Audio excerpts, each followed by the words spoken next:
everyone, it is a beautiful Saturday morning in Osaka. Yes, I am in Japan and I will be in Japan for the next 20 something days. I'm pretty excited. I landed in Osaka yesterday night around 10:30. I went from Vancouver to Tokyo and that was a 10-hour flight, and then I did a layover for an hour and something, and then I took another 40-minute flight to get here. So I didn't take any footage yesterday because I was just so tired and so done.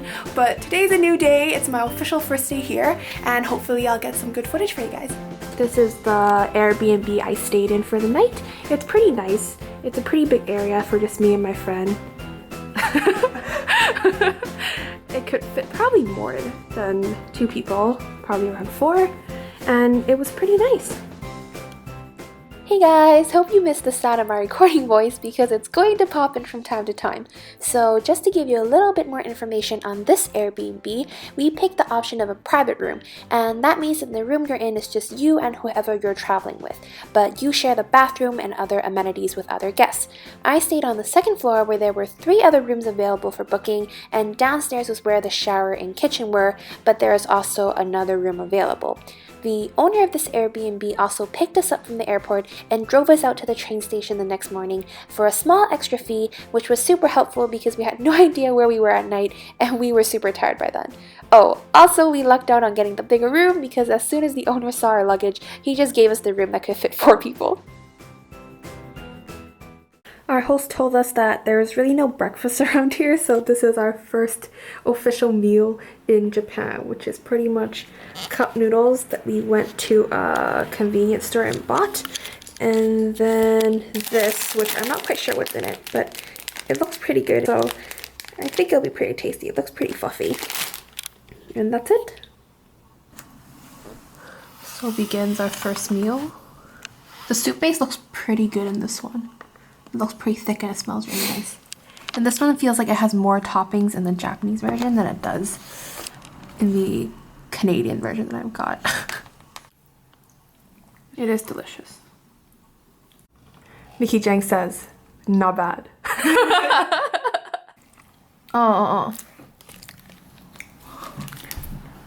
It's like a little breakfast pancake on the go.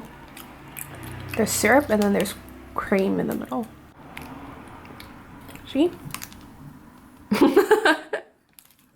This is the area that we were staying in, and everything looks so short and compact. It was such an interesting feeling walking out and seeing this little car parked in this little driveway. Thumbs up for that parking skill. After breakfast, we got dropped off at the SkyTrain station and headed to our second destination, Namba.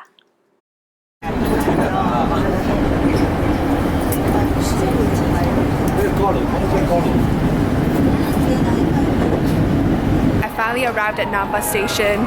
It's a really nice day still, and it took us forever to walk out of the station because it felt like it just went on and on forever, but now we're actually out, and our first stop is Tennoji, which is a really big park in Osaka, so it's pretty good weather to do that right now, and hopefully we'll find it.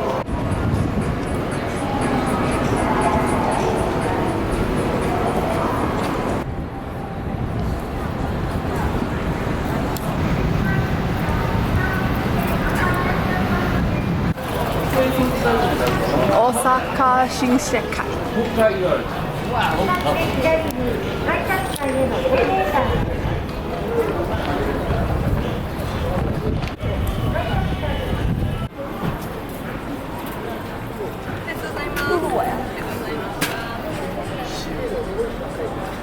Trying some takoyaki finally. We got this one, which says it's the most popular, the negi mayo. So Osaka is known for its takoyaki, octopus balls, and okonomiyaki, a Japanese-style pancake. Basically carbs, which is a big reason why I want to come because yum yum yum yum yum yum yum.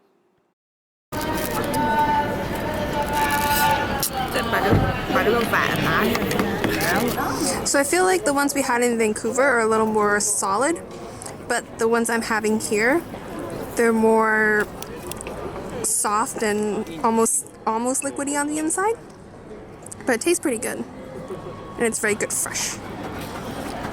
Such a nice shot.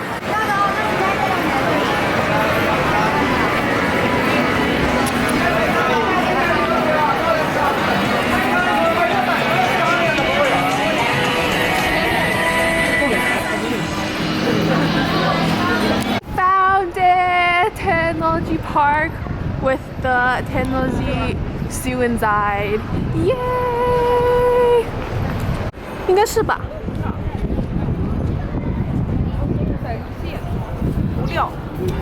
Oh, it's their 100 years. Happy birthday! It is a ginormous place. So I don't know if it was because we came on a weekday or tourists just aren't that interested in Japanese zoos, but I found that almost 80% of the people here were locals, specifically mothers bringing their children. My recommendation for Tennoji Zoo is come with a date or your children because that is the crowd here. Or if you're a total animal lover, that works too.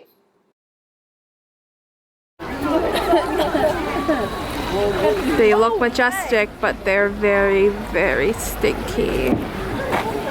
No.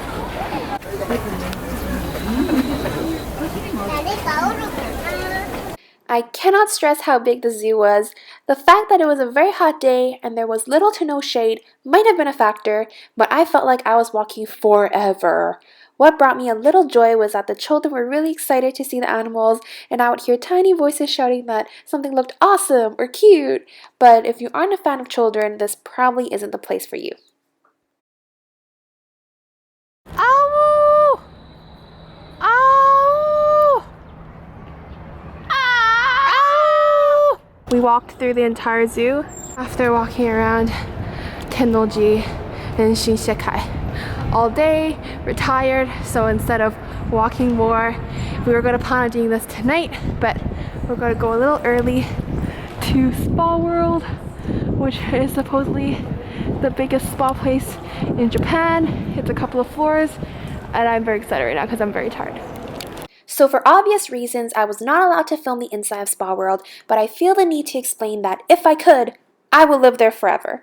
I'm not sure how others felt about Spa World, but I absolutely loved it. What you're looking at is what's on the 4th floor, which is their European zone. I did not get to try this one as they separate men and women onto different floors. But after looking at the website, which is where I got this image from, they alternate the floors each month, so men and women get to try both floors. Even more in love now. The 6th floor is what was open to females when I was in Osaka. You see the Islam stone bath on the top right corner? That's what you walk into as soon as you strip naked. Bam! Like an Islamic princess, I was home. But that obviously isn't the only pool to dip myself in. There's also an outdoor bath, medicinal baths, and many others, all decorated nicely and differently. If you got hungry after soaking, they offer you a snack area to buy food. You get to sit in the resting area, naked, drinking a beer, eating ice cream. The bottom left-hand corner, the Hinoki bath, there are tatami mats for you to take a nap on. Just nap. I can soak, eat, soak, sleep, then repeat it all. I'm going to add a link to their website under the description box if you would like to learn more, but I've obviously bored you enough with the still image, so I'm going to show you the reaction I taped after I left Spa World. I just left Spa World. I spent a week before lying in bed doing nothing but sleeping and watching TV. And that's pretty much how I feel right now, because I feel really, really great. We haven't strayed too far, so now it's nighttime and the place should be a little more bustling, and we're gonna find dinner. It's Kanjani ate and they ate at the store.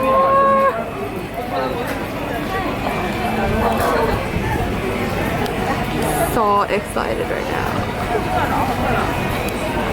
Shinsekai contains a lot of izakayas, Japanese-style pubs, which explains why during the day the area is relatively quiet. At night, the streets are bustling with employees trying to pull you into their store. We settled into an izakaya that looked like it offered the most food variety. Izakayas aren't really meant to fill you up. They're meant for a group of people to hang out after work, relax, nibble on food while they enjoy the main attraction, drinking. And each other's company, of course. Living in North America, I was a little surprised by the size of the skewers we ordered.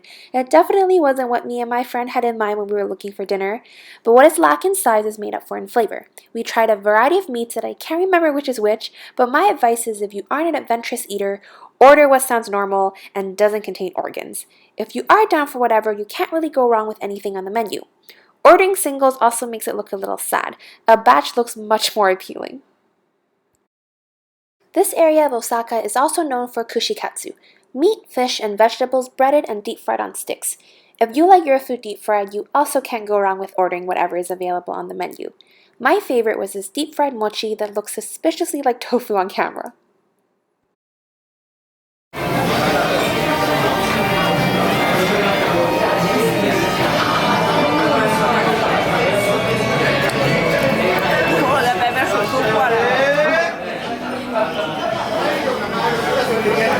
This is the Shinsekai restaurant we ate at. I'm sure if you make a trip to this part of town, you won't miss this shop. I ate where Yasuda ate. What's up? Shinsekai really gives off an old school Osaka vibe, and I recommend walking here to experience some traditional culture. On our way back to our Airbnb, we noticed a cosplay store and just had to walk in to take a look around.